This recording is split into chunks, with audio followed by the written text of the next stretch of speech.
Chaque année, des milliers d'amoureux de la nature viennent profiter du Parc national de la Mauricie pour être en contact avec une nature qui semble vierge, mais dans les faits, a subi beaucoup d'interventions de l'homme qui est venu déséquilibrer les écosystèmes.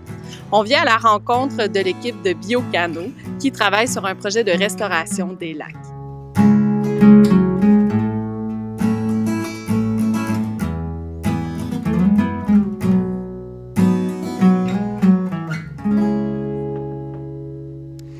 On a trois objectifs principaux.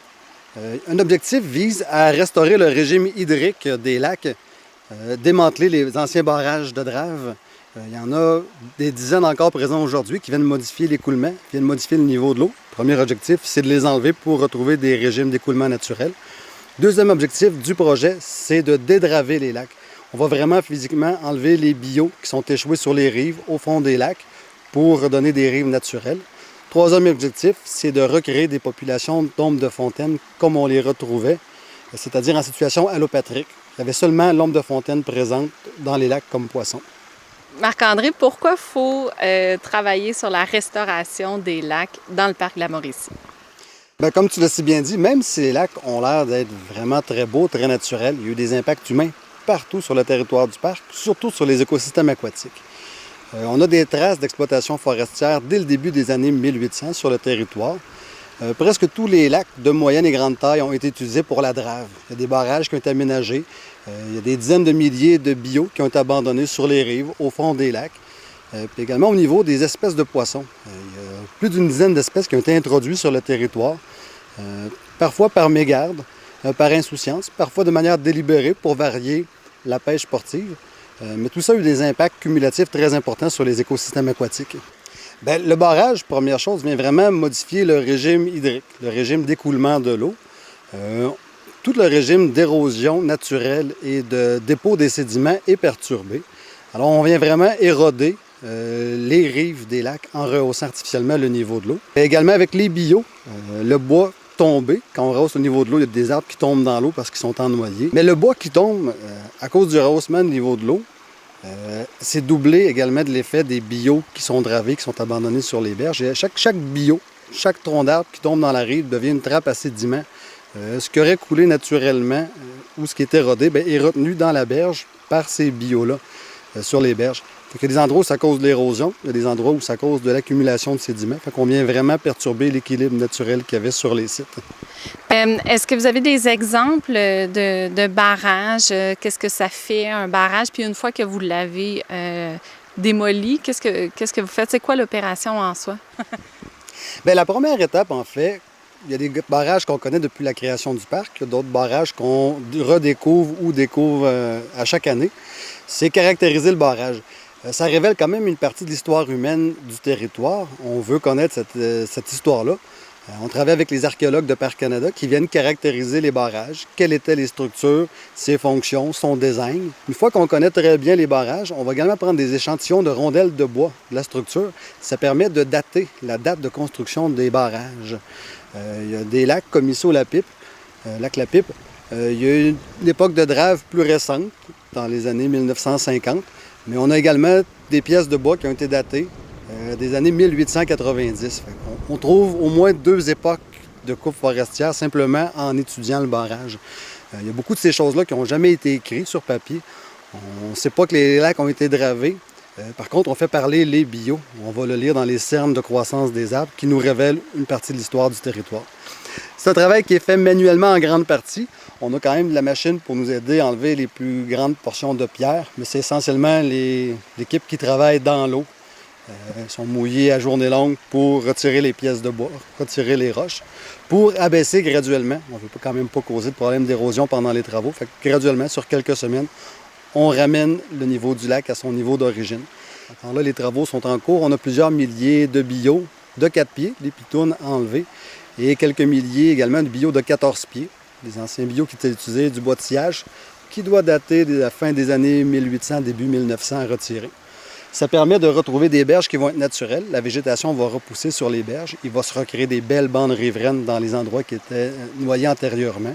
Fait qu'après quelques années, environ 5 à 7 ans, on retrouve déjà une végétation arbustive qui s'est réimplantée On va retrouver des berges qui vont être beaucoup plus naturelles. Quel est votre projet par rapport à la restauration de populations de poissons indigènes?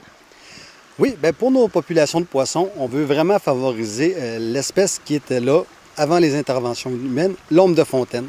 On a déjà 7 lacs qui ont été restaurés. On a maintenant 14 lacs où on ne retrouve que de l'ombre de fontaine. Le but, c'est d'augmenter le nombre de lacs où cette espèce-là se retrouve seule pour se rapprocher de la situation d'origine. La première étape, c'est capturer le maximum de poissons et les mettre en pisciculture. Comme ça, on protège l'espèce. Si on prend l'exemple du lac La Pipe, ici, cette année, on a capturé 50 000 perches chaudes, un poisson qui a été introduit vers les années 1950. Dans le lac, on a capturé seulement 23 ombres de fontaine. Encore là, il faut garder en tête qu'à l'origine, il y avait 100% d'ombres de fontaine dans le lac. Maintenant, on est vraiment à moins de 1% de la communauté de poissons du lac, qui est l'ombre de fontaine. Fait qu'on veut retourner à la situation initiale. L'ombre de fontaine, à la fin de la dernière glaciation, c'est la seule espèce qui avait réussi à accéder à la portion centrale du territoire du Parc national de la Mauricie. C'est la seule espèce qui avait réussi à coloniser les eaux intérieures du Parc national. On a vraiment des souches génétiques qui sont propres à chaque lac, qui ont évolué pour cet environnement-là, qui se sont adaptés tranquillement aux modifications du territoire ici. Ce qu'on veut, c'est garder vraiment cette diversité génétique-là, qui est unique, qu'on ne retrouve pas ailleurs. Les poissons introduits, c'était des poissons qui arrivaient d'un autre habitat, pas du tout adaptés pour être sur un lac du bouclier canadien. Fait que dans le cas des perches chaudes, c'est des poissons qui sont mal adaptés. On a une population ici qui est naine, du fait de sa surpopulation, du manque de ressources pour elle. C'est vraiment pas un poisson qu'on va trouver sur les lacs de moyenne altitude sur le bouclier canadien. Par rapport aux espèces qui ont été introduites dans le parc de la Mauricie, avant que ça s'appelle un parc, là, mais qui les a introduites? C'est quoi l'impact de l'introduction d'espèces exotiques? Les poissons ont été introduits par les pêcheurs. Il y a des espèces comme le touladi, qu'on appelle également la truite grise, qui ont été introduites pour varier l'offre de pêche. Il y a plusieurs espèces de ménés, comme le mulet à cornes qui a été introduit. C'était utilisé par les pêcheurs, encore une fois, mais comme poisson à pas. Peut-être un peu par insouciance, les gens les mettaient dans les lacs à l'époque, après une journée de pêche, en disant que ça allait nourrir les truites. Malheureusement, ces poissons-là, tous les petits menés, c'est des compétiteurs pour la nourriture. Ils sont plus aptes, sont meilleurs que l'ombre de fontaine pour manger les insectes au fond des lacs. Dès qu'on met ces espèces-là en présence de l'ombre de fontaine dans un lac, on diminue d'environ 50% la population d'ombre de fontaine. Il y a d'autres espèces, comme l'achigan, qu'on a introduit encore une fois pour varier la pêche. C'est un prédateur, il va consommer les petites ombres de fontaine. Encore là, on a un impact majeur. On peut perdre plus de 90% de la population d'ombres de fontaine par la prédation de ces espèces-là. Donc, quand on parle d'espèces exotiques envahissantes, exotiques, c'est pas nécessairement des poissons venus de d'autres pays. Non, c'est pas nécessairement un poisson tropical comme on pourrait avoir la vision du mot exotique. C'est vraiment un poisson qui n'était pas présent historiquement sur le territoire. Comment est-ce que vous y prenez pour réintroduire une population indigène d'ombres de fontaine dans les lacs? Oui, mais pour les réintroduire, on doit identifier la cause du déclin. Dans le cas présent, au lac La Pipe, c'était clairement la perche chaude, qui est un poisson qu'on appelle piscivore, qui va manger d'autres poissons. Les petites ombres de fontaine n'ont aucune chance de survie dans le lac à cause des perches chaudes. Si on veut favoriser l'ombre de fontaine, le meilleur coup de pouce qu'on peut lui donner, c'est lui donner toute la place dans l'écosystème, vraiment s'arranger pour qu'on ne retrouve que de l'ombre de fontaine. Il y a un pesticide qui est utilisé pour enlever les espèces de poissons. C'est à base de roténone. La roténone, c'est un extrait d'une plante qui pousse en Amérique centrale, Amérique du Sud, à certains endroits en Asie, de la famille des fabacées, la famille des fèves. Il y a un extrait qui est biodégradable de cette plante-là, qui est toxique seulement pour les poissons. On peut l'utiliser pour traiter les lacs, pour éliminer les espèces qui ont été introduites. Comme ça nous permet de faire le ménage de l'écosystème pour remettre les espèces qui étaient là à l'origine, l'ombre de fontaine, qui séjourne en pisciculture pendant le traitement. C'est seulement efficace sur les poissons. C'est absorbé par les branchies. Il n'y a aucun effet sur la végétation. En théorie, au dosage qu'on met dans les lacs, on pourrait boire l'eau sans aucun problème. Ce n'est pas du tout absorbé par le tube digestif. Si un oiseau ou un animal boit l'eau du lac, il n'y a aucun effet néfaste pour sa santé.